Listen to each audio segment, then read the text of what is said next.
Okay guys, today I am making a lovely fermented honey mustard and then turning it into 3 delicious variations, a sauce, a dressing and maybe my favourite, a mustard mayo. But before we get into that, we need to make the basic sauce itself. So I'm using some whole black mustard seeds. I got some yellow mustard seeds in a small pot there. I got some honey and some apple cider vinegar. And as you'll see, this one is very cloudy because it is with the mother. Now, I have made honey mustard before in various guises, and it usually involves just mixing mustard with mayonnaise or mustard with vinegar or mustard with olive oil.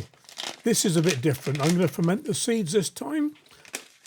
So into a jar with a whole pack of black mustard seeds, I got some yellow ones there.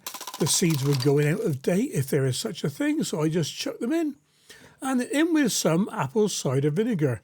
Now this one has the mother. It is apple cider vinegar with the mother. And this means it's cloudy. It hasn't been purified.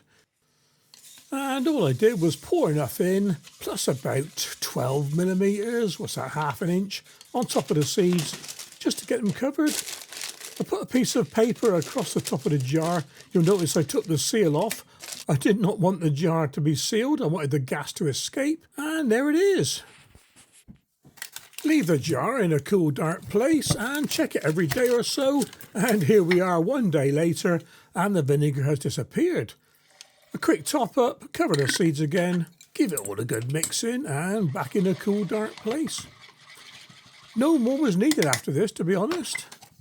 And after 7 days of fermenting, it is time to make the 3 different honey mustard dishes. So first up is the basic honey mustard sauce itself. We need this to make the other dishes anyway. I had a quick taste of this and the seeds have mellowed quite a lot in the fermentation process. Not as hot as they were when I put them in. I've saved a tablespoon or so just in case the whole seeds get blitzed too much and I want a bit more body to them. So it's in with some honey, and I suggest 2 parts mustard seeds to 1 part honey to start off with. Like so many recipes, you can put more in later, but you can't take it out. So I just used 2 parts mustard seeds to 1 part honey and gave it a good blitzing. Apologies for the noise. Amazing how the colour changes. A quick taste test. Very, very nice, but not quite sweet enough for me. So in with some more honey and blitz again. So easy to adapt your own taste this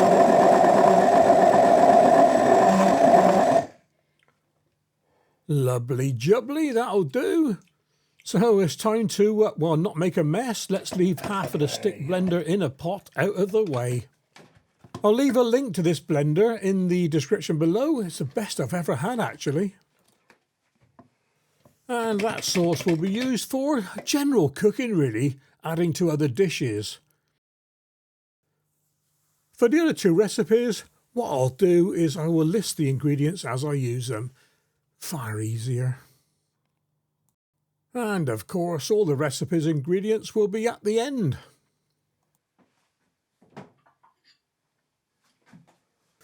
And first up is the honey mustard dressing.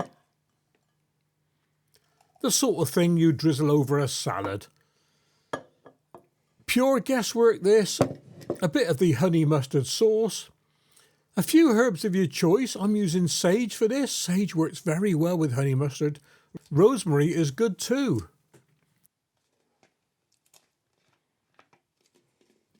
About a tablespoon of lemon juice. A teaspoon or so of salt to taste.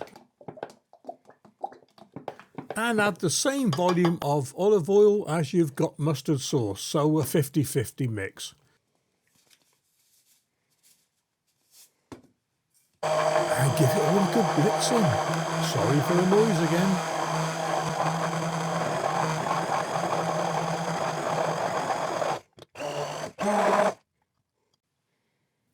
And And here's where the saved seeds came in handy. I thought the blitzed mix was too fine, so I wanted some more whole seeds in there. Time to bottle it up.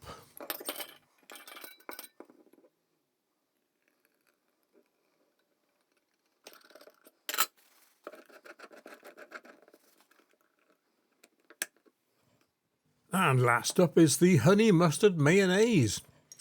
So crack an egg into the bottom of a deep container. I've used in this old cocktail shaker actually. Bought this in Florida, 1978.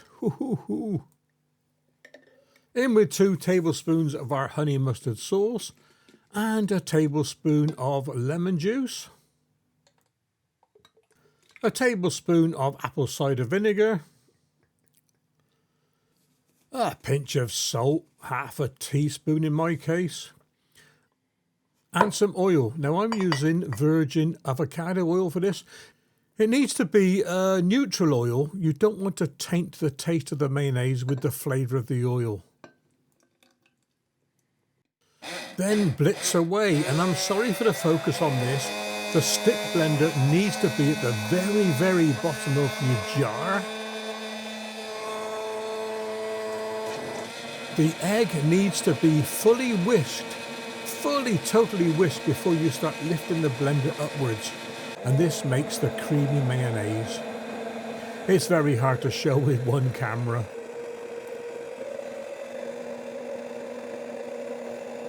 Leave it in the bottom for about 20 to 30 seconds, then start lifting.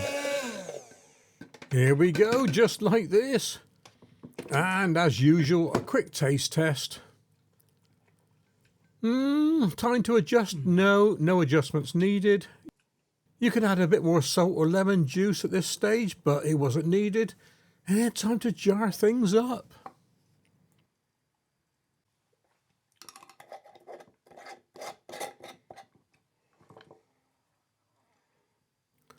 Usual routine, on with the labels, and there we go. A sauce, a dressing, and a mayo. And I tell you what, that mayo is out of this world. I hope you try these ones, guys. Pretty effortless. Not as easy as combining mayo with mustard, but I tell you what, it's well worth it. Take care. Catch you on the next recipe. Well, I hope you give this fermented honey mustard a go. Try all 3 versions. Simple, delicious, and so much better than shop bought. In fact, I'm pretty sure you cannot buy this shop bought.